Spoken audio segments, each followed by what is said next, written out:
कोल्हापूर महापालिकेचे आयुक्त डॉक्टर राजेंद्र भारुड यांनी काही दिवसांपूर्वी राजारामपुरी जनता बाजार आणि खाऊगल्ली परिसराला अचानक भेट देत पाहणी केली होती।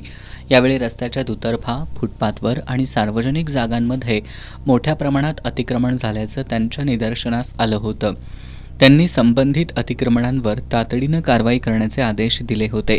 आयुक्तांच्या आदेशानंतर मंगळवारी अतिरिक्त आयुक्त रविकांत अडसूळ, उपायुक्त किरणकुमार धनवाडे आणि सहाय्यक आयुक्त जयंत जावडेकर यांच्या उपस्थितीत राजारामपुरी विभागीय कार्यालय क्रमांक 3 आणि अतिक्रमण निर्मूलन पथकानं या ठिकाणी धडक कारवाई केली होती। या कारवाईत काही हातगाड्या जप्त करण्यात आल्या। दुकानांसमोरील अनधिकृत शेड तोडत दुकानांसमोरील अनधिकृत कट्टे हटवण्यात आले होते। मात्र ही कारवाई होऊन केवळ 3 दिवस झाले असताना पुन्हा त्याच ठिकाणी महापालिकेच्या नाकावर टिच्चून हातगाड्या उभ्या राहिल्यात।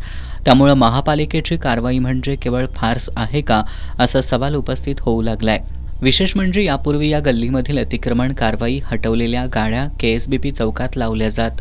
आता त्या ठिकाणीही गाड्या दिसत असून राजारामपुरी परिसरातही पुन्हा अतिक्रमण सुरू झाल्याचं चित्र दिसतंय।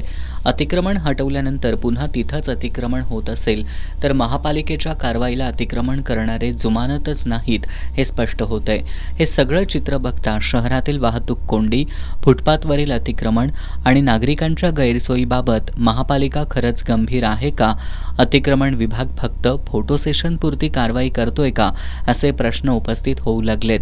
सर्वसामान्य नागरिकांचा अतिक्रमण कारवाईबद्दल महापालिका प्रशासनावरचा विश्वास कायम राहायचा असेल तर अतिक्रमण कारवाई केलेल्या ठिकाणी पुन्हा अतिक्रमण होऊ नये याची खबरदारी प्रशासनानं घेणं गरजेचं आहे।